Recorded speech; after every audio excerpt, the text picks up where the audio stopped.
Alright guys, it's episode 6 of Short Side Wristers. On today's episode, we cover the Hut Christmas rewards, adjusting mid-game for your defensive strategies in Hut and Versus, as well as some esports drama. I'm No Sleeves 12 and let's get right into it. Gonna bury the lead a little bit because the thing we're gonna start today with is the gigantic news coming at around midnight tonight that dedicated servers are what we're going to play on in Hut going forward for the next little while. Now, this is gigantic news for two reasons. One, it eliminates the pause glitch.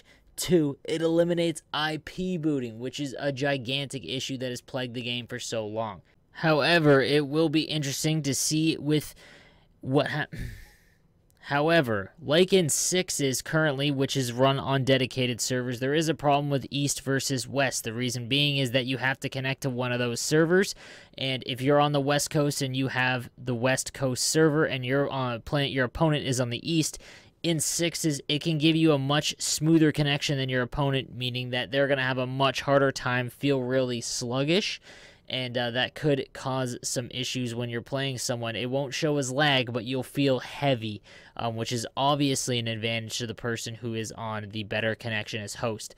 Now, it might not show as a green bar, so if it shows as yellow with the dedicated servers, 100% back out, at least for a little while, until we see if the servers in 1v1 changes from what it is currently in Sixes. Because in Sixes, if you have a West Coast lineup that is on West Host, playing a bunch of East Coasters, it is a much worse time for the East Coasters and vice versa. So it'll be interesting to see how that plays out.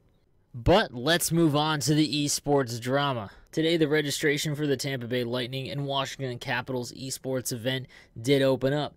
Now, this brought the displeasure of almost the entire North American community when they realized that some of their games might be on 1000 ping because the Europeans are allowed to enter the tournament. All of this culminated in every single top North American player basically shouting out on Twitter about their displeasure of how it is being run. The MVP of such comments, though, goes to Josh Fearless. In a tweet, he says, "Shout out to the Finns for being absolute unreasonable.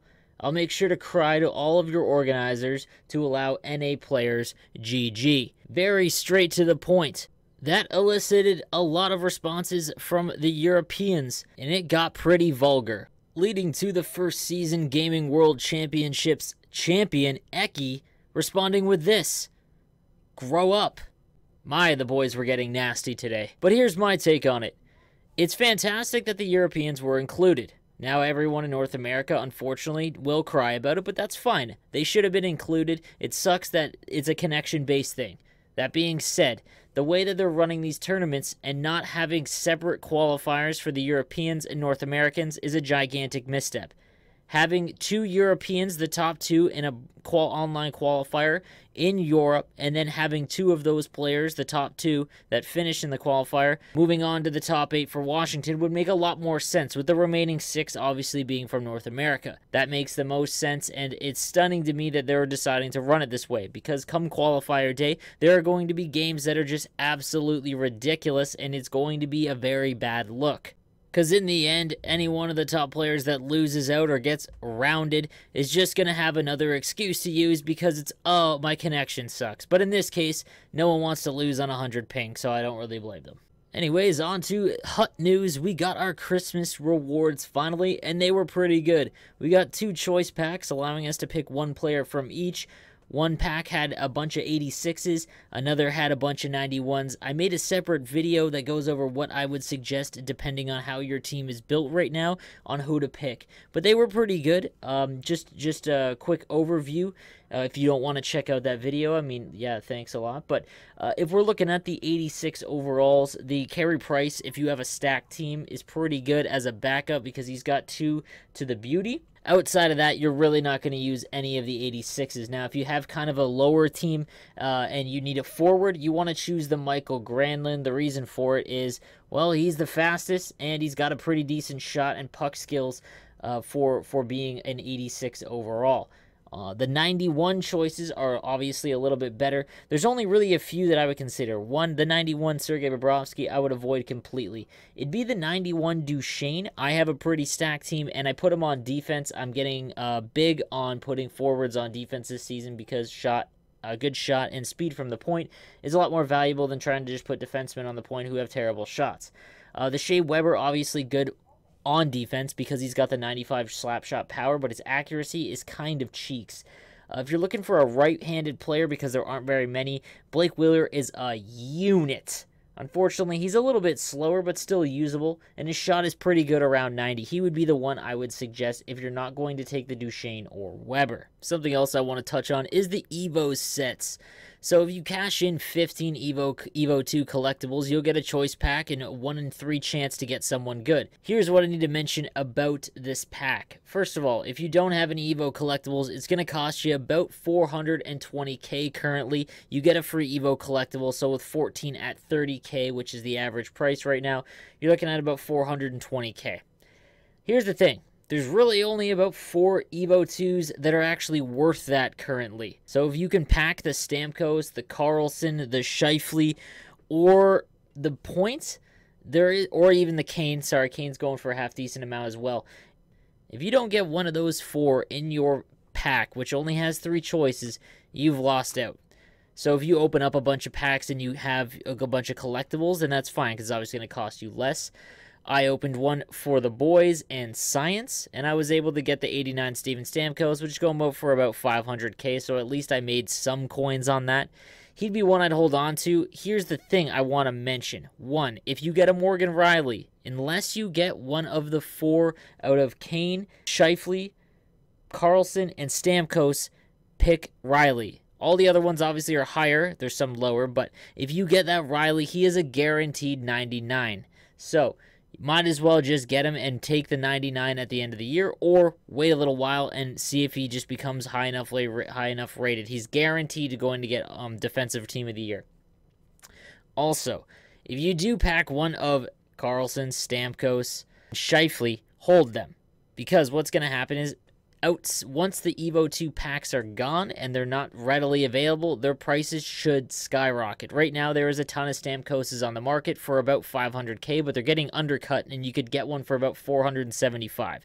I'd recommend just holding them until after the 11th. It's not even that long. So once they're out of the 11th and that set's gone, then you have at least a chance to, a little bit of chance to increase the odds just because they won't be available. So again, it's not that long, and I would recommend it's going to make you a ton of coins in the end.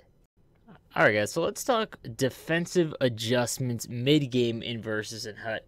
And again, it's something I've mentioned and showed in my How to Play Defense video in January, the recent one I just did. But I want to kind of get more in detail about it, something that I've kind of noticed recently, especially after watching that Leafs gaming event with Padre and Gren. It was something that coincided as well with a talk with one of the developers in the Game Changer chat in regards to why the 1-4 specifically.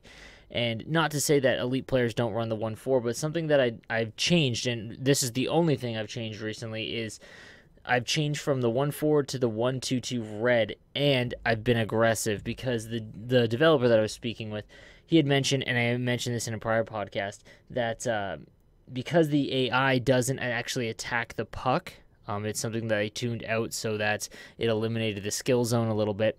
They'll pressure the player, but they won't actually attack the puck. You'll get some incidental contact, but nothing crazy.